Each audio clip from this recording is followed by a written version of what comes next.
Филмът е създаден с финансовата подкрепа на Оперативна програма Развитие на човешките ресурси, съфинансирана от Европейския социален фонд на Европейския съюз.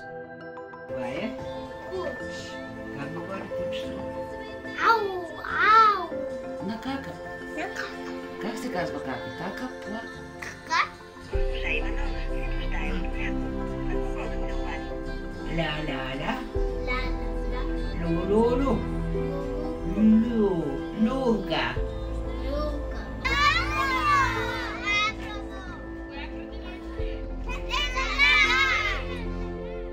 По-скоро забелязах това, че не се обръща по име, не си играе с играчки, не си играе с другите деца, прави едни стереотипни движения напред-назад, едни и същи неща. Искаш да ме гушниш? Гушни мама. Гушни мама. Много те обичам. Много те обичам. Много, много, много, много. Пати. Колко пати го има? Де пати. Две, казва, има ли така? Те са на картинката. На картинката, да. Имаме проблем с говора, като цяло и с цветовете. Проблемът е по-сериозен. Почна да не може да ги разбираме, има и някои букви, не може да ги казва, хубаво да ги изговаря също. Виждам, че детето ми има проблем, че не може да говори. Той е на 5 годинки. Разбира се, на 2 годинки дъщеря ми говореше перфектно. Това е? Какъв цвет? Ай, Оранжев. Имах притеснения, защото размяната на тези съскащите звуци, както се наричат С, Ж, Ш, в един момент може, когато стане време за училище, при правопис да се получават грешки. Общува, но има и сега някои деца не разбират, почват пак те да и се пресмиват, даже някога не обръщат и внимание. Някак си, като ни разбира и почват да я отблъскват, да я отбягват. Той ще почне на училище, а пък не може да говори. По никакъв начин нямаше да можем да се оправим.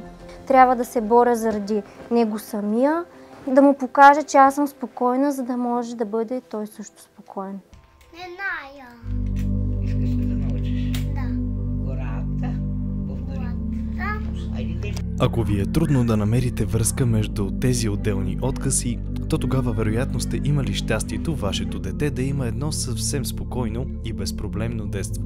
Така звучат обаче родителите, които в един момент трябва да се справят срещу страха, че тяхното дете с нещо е по-различно от другите, че може би ще му е по-трудно в живота, че започва неравна битка с времето. Тези родители не са сами. Вече 7 години в Габрово работи комплексът за социално-здравни услуги за деца и семейства. Той се реализира благодарение на община Габрово с финансовите средства на Оперативна програма Развитие на човешките ресурси. Стойността му е над 1 милион и 100 хиляди лева и можем смело да кажем, че това са средства, инвестирани в бъдещето на града. Да бъдем полезни, да отговорим на потребностите, да осигурим устойчивост и качество на тази подкрепа. Към това се стремим в община Габрово. Необходимо е да имаме по-голяма чувствителност към проблемите, с които се сблъскват семействата. Смисъла е да им помагаме те да бъдат най-добрите родители за своите деца. В рамките на проектните дейности се предоставят интегрирани здравно-социални услуги, като ранна интервенция на уврежданията, психологическа помощ и подкрепа, здравна профилактика и превенция на заболяванията, допълнителна педагогическа подготовка за равен старт в училище и други видове интегрирани здравно-социални услуги. В комплекса работят логопед, специален педагог, психолог, социален работник, ръководител, медицинска сестра. В зависимост от конкретния случай и нужда, основният екип от специалисти се подпомага от лекар, педиатър, юрист, рехабилитатор, акушер, акушер-гинеколог. Тази година комплексът празнува своят 7-ми рожден ден. Като всяко развитие, всяко начало е трудно, както в развитието на децата, така и в развитието на нашата услуга. Имаше различни етапи, може би се характеризира с различни кризи. Кризата на първата, на третата, на 7-та година. 3 деца на маса, по 3 деца. Вземете си столчетата. Зеленото. Ела да седнеш, точно се погадай. Кръстосваш. Ето така. Виждаш ли? Айде, не се стаси ръчичка. Винаги ми излизаше думата доверие и не можех така известно време да си обясня защо точно тази дума. После осъзнах, че от една страна общината ми гласува на мен доверие да ръководя екип. Самите родители трябваше да ни се доверят на нас, че ние сме хората, които са най-подходящи в техния случай, да ги подкрепят, да им помогнат в това, от което се нуждаят. При нас родителите идват с различни нужди. Някои деца изпитват затруднения от чисто психологическа или логопедична гледна точка. Затрудняват се в социализацията сред връстниците си. Родителите се притесняват как биха се социализирали децата им при постъпване в първи клас.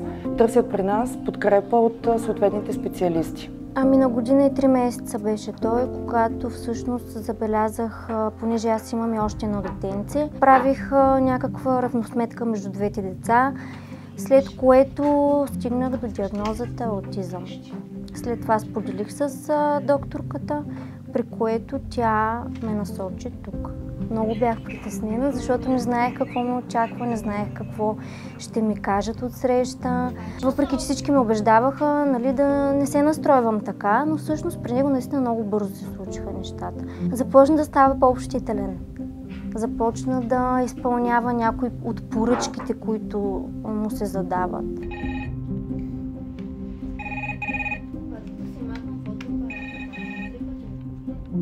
Вече с времето, сега той наистина е много различен, много.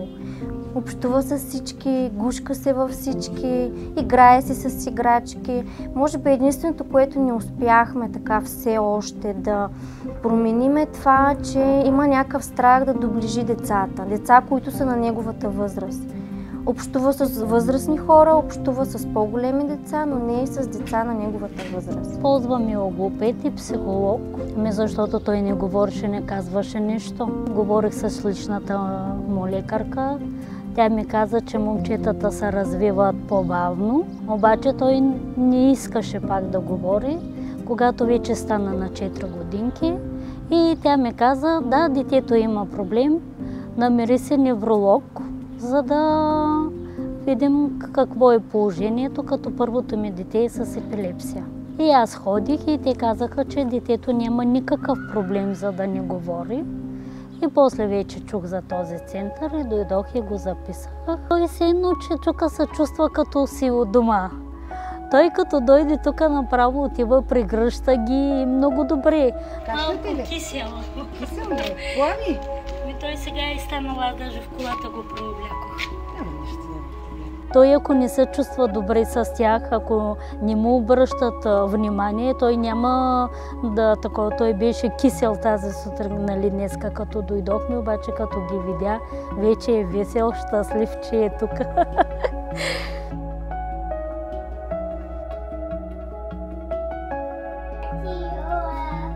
Когато започнах да работя с Пламен, той вече идваше в комплекса и беше работено доста с него. Детето, както видяхте, има ехолалия, т.е. повтаря повечето неща, които чуе. Силно. Синьо. Пламчо, синьо. Кое е синьо? Пламен. Говори много интересно на българо-английски, много неща. И за мен беше голямо предизвикателство, защото реално нямаше двупосочен контакт и двупосочно общуване първоначално. Това, което се промени за тези 6 месеца с Пламен, смятам, че стана доста по-концентриран, доста по-емоционален. Започна да изписва доста по-добре цифрички и неща.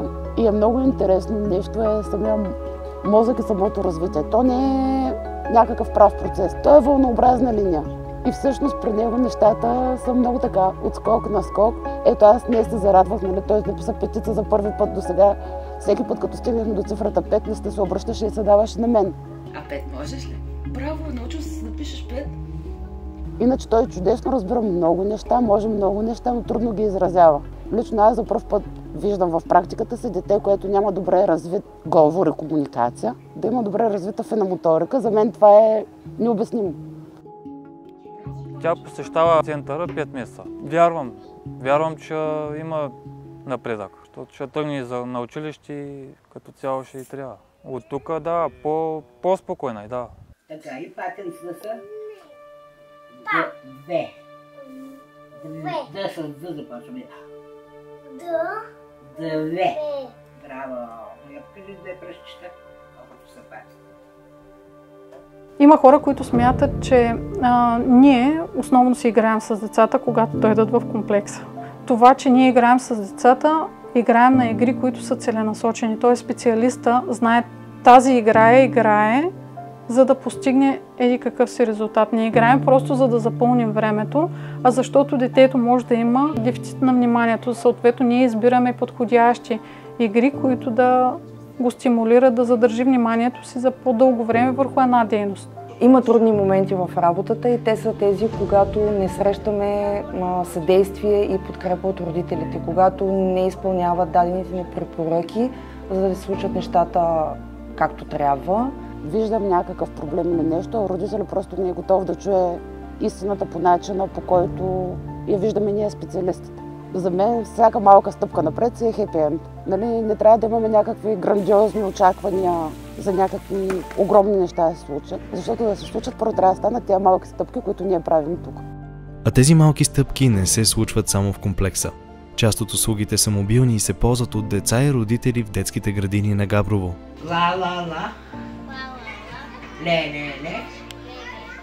Ли-ли-ли. Лимон. Лилия.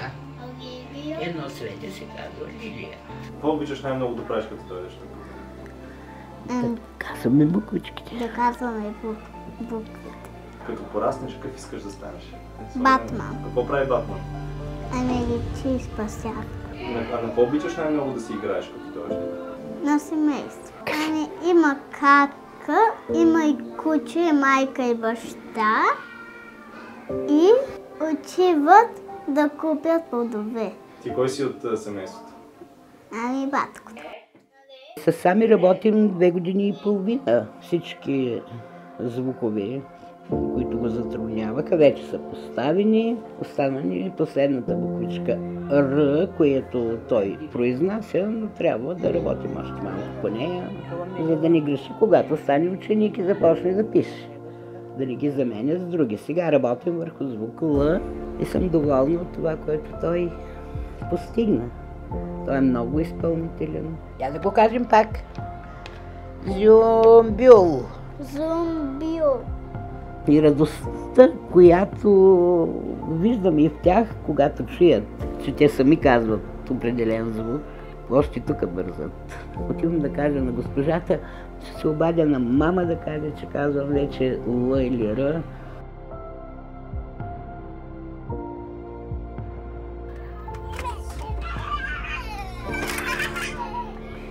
Децата тук са ни чудесни, справят се много добре с заниманията и когато идват от ресурсния център с нетърпение очакват всяко тяхно пристигане.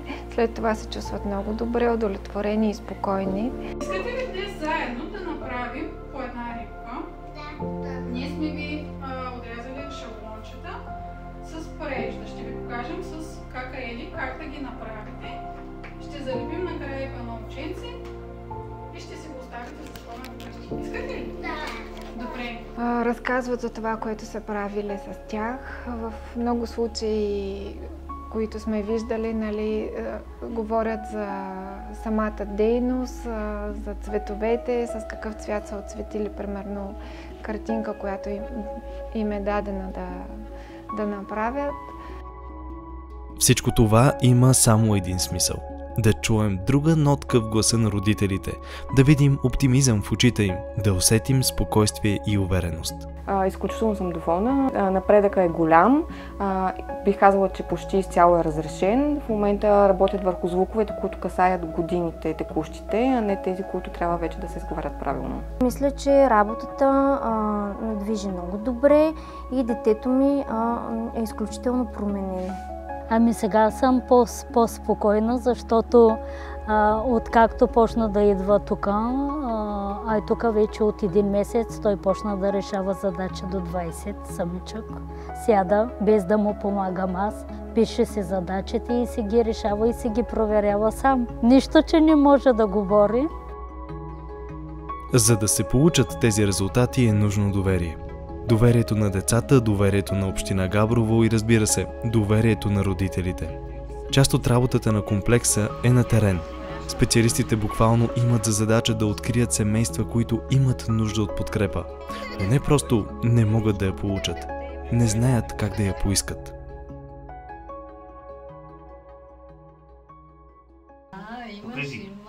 Работата ми е свързана с това да откривам семейства в нужда, като обикаляйки отиваме, представяме се и започваме да изграждаме доверителните отношения, което е с месеци наред. Първоначално е доста трудно изграждането на доверителни отношения.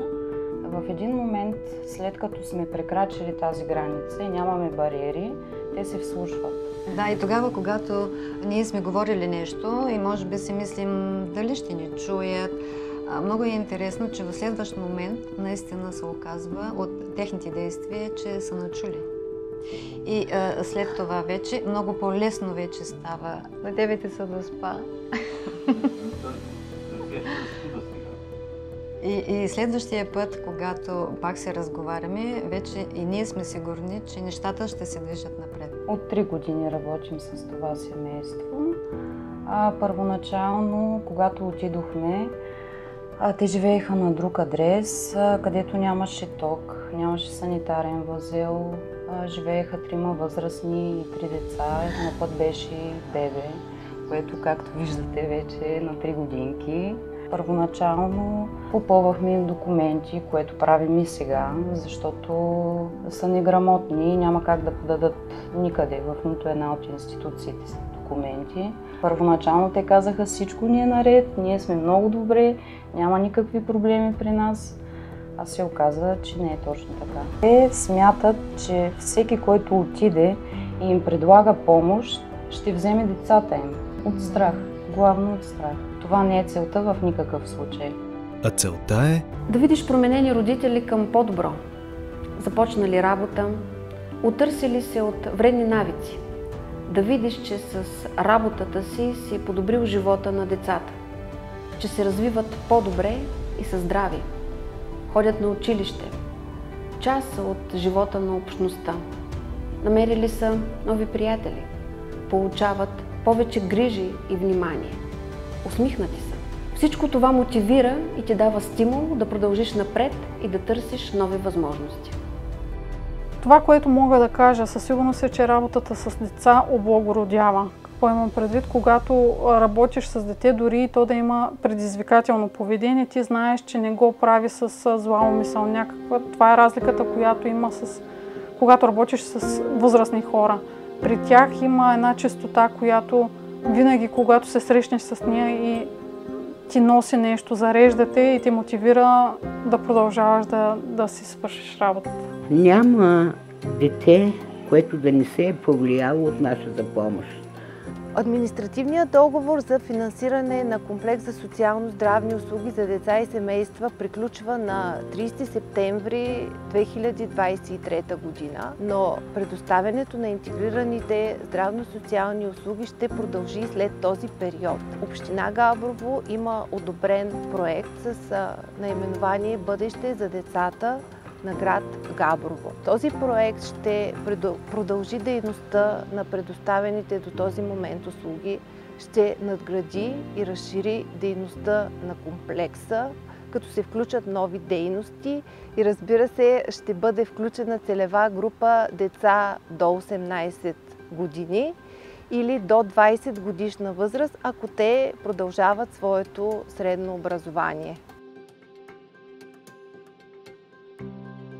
Всички тези усилия не са за да бъде отличена община Габрово. Те са за да може габровци да живеят по-добре, за да може семействата ни, близките ни да се чувстват подкрепени. През повечето време резултатите от добрата работа остават невидими за публичността. Само спокойните родители знаят за тях. Но има един ден от годината, в който това се променя.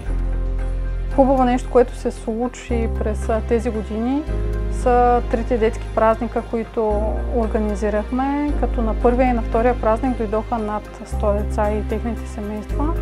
Беше много емоционално. Третия празник, който организирахме, беше през тази година, 2023. Този празник минаха над 250 деца по игрите.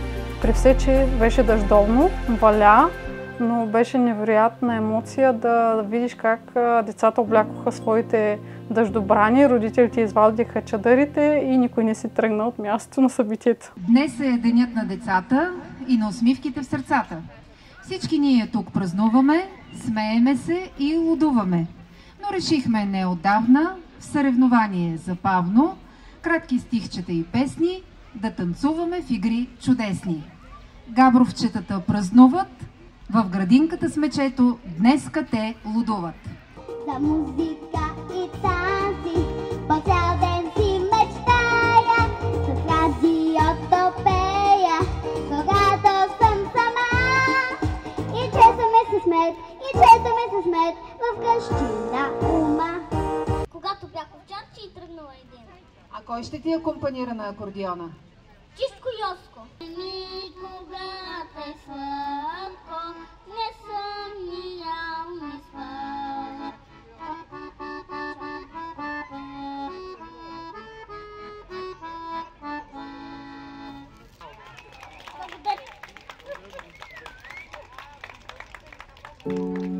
Ето толкова е нужно, за да бъде едно дете щастливо. Кофата с вода и чашки се превръща в морска битка. Алеята в градината става световна сцена. Театралните облекла са приказни сюжети. Тези усмивки, тази енергия, това е нашият билет за бъдещето.